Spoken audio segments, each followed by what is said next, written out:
The last part of this first unit that we're going to look at are the three major civilizations, or the three civilizations that are looked at the most during this uh, early time period, and that's Mesopotamia, Egypt, and the Indus Valley. And what we're going to do is a kind of a comparison here, looking at their culture, that will also kind of include their environment, their government, and their economies. So starting off here, we'll look at the first civilization, Mesopotamia. Um, it is not as nice of a civilization as you might think it is, in that they have a very dark outlook on life, and this is because um, the region is not very stable. There's unpredictable, violent flooding from the Tigris and the Euphrates rivers. There's frequent invasions by foreigners. We'll see this area gets conquered over and over again, and the environment gets destroyed over time from desertification and salinization of the soil. And so it doesn't seem like a great life during this life, so why would the next life be great? And so that leads to the religion showing a poor afterlife. You can see that pictured here in the darkness, and the dark image there. We'll look at that in the story of Gilgamesh. And um, the gods are constantly quarreling, and they send a huge flood in the same story of Gilgamesh to go and wipe out everyone. So we have those ideas that arise here, and so it's just it's not a great look at life, and the religion reflects that. But a couple of unique things with the religion is that they worship at ziggurats, which are these giant step pyramids. That at the very top you'll have your kind of temple, and there's very much a focus on the urban lifestyle, because with all the invasions that happen, you need to be around a city so you can get into the walls so that you're not taken out by those invaders. And so that's the culture and the government.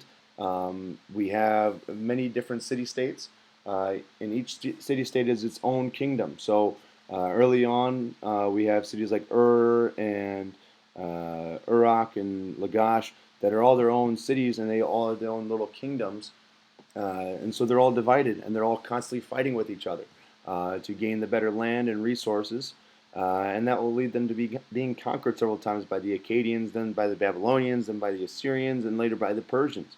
And so this then leads into that culture, that invasion culture, where they're fearing invasion constantly and constant attacks, leads that to we see that kind of reflected in their governments here.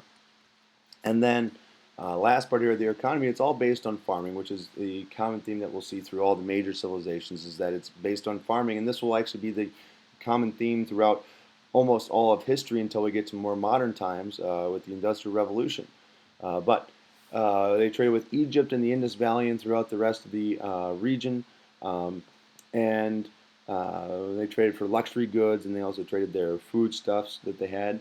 And then they spread their law codes. Their idea for the eye for an eye will spread to other civilizations. Like we'll see this pop up from Hammurabi's code into the early Israel state with the Ten Commandments and other commandments that are brought through there. And we also see their alphabet spread. The Phoenician alphabet will spread to Greece and then spread to Rome, and that will become the basis for our alphabet. And then from trade, they gained horses and chariots and new technologies. Um, then we have Egypt, and their culture is much different than Mesopotamia in that they have a very positive outlook on life, and this is mainly because the Nile floods regularly, and it's not a violent flood, and they know when it's coming, and so there isn't a lot of death and tragedy from it, and it allows for plenty of food to be grown and for for Egypt to be a very, very fertile region. Um, and because they're located by the Sahara Desert, there isn't much for invasions coming. They know that they might get an invasion from Mesopotamia, or they might be invaded from the south from Nubia, but after that, there isn't much they have to worry about. So there are a few invasions, and it's a very stable region. And so we see in the religion, it's a great afterlife. Now you have to be a good person to get there.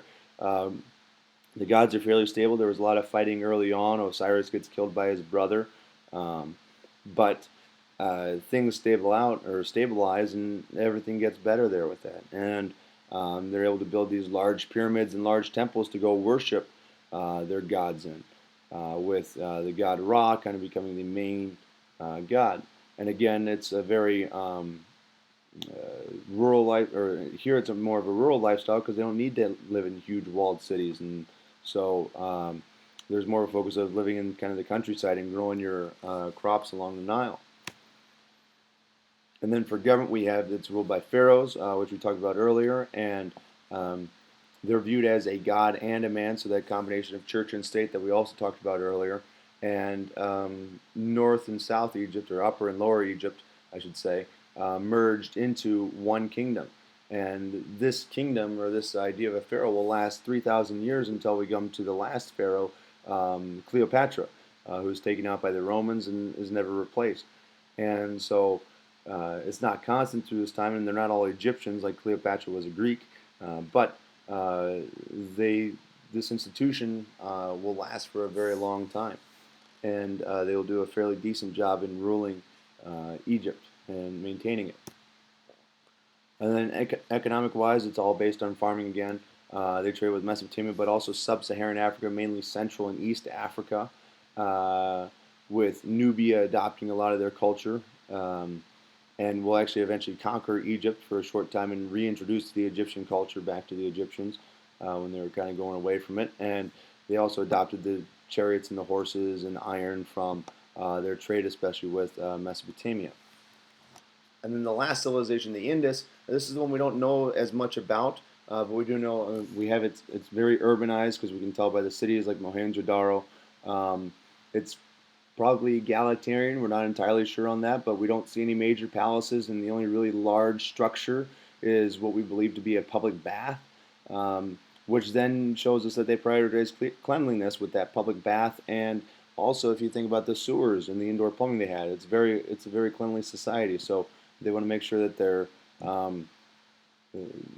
they're staying healthy. And then the religion that we believe comes out of this is what will eventually become Hinduism. It's kind of the foundation of Hinduism, which will then be built upon by the Aryans when the Aryans invade India later. But we have kind of the start of Hinduism here with the Indus Valley.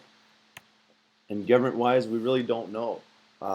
It's believed, or our best guess is that it was elected officials running each city individually. It didn't look like they were united. But there just isn't enough to go on. We don't know if there were kings that were just treated the same as everyone else, or what was going on there. So the government is kind of unknown, but the best guess is that it was somewhat democratic, and that they were city-states. And then the economy is definitely based on farming, and they traded with Mesopotamia and also other areas in Asia or Eurasia, and it was a very, very wealthy region. I mean, we can tell by the artifacts that are left behind that it was a very wealthy city and a very wealthy region. And so they made a lot from their trade, and were very successful, but we just don't know enough about them because they disappeared, and we don't have the ability to read their written records. But as you can see, all three of these civilizations have similarities in that they all farm. They all have some type of government that arises to kind of control things. Both Mesopotamia and Egypt use a king type figure. In this valley is a little different in that we think it's elected officials. And culture-wise, we can definitely tell that there's a major difference between Mesopotamia and Egypt in that their religions are different and their outlook on life is different. Mohenjo-Daro might be on that more positive side, but again, without knowing their actual written language and being able to read their text, we can't really tell. But there are lots of similarities and differences between these civilizations, and we'll see these kind of trends, some of these basic foundations for these civilizations continue throughout the rest of the early civilizations and continue into the classical civilizations and even beyond that. So we'll see these civilizations progress as we go through this year.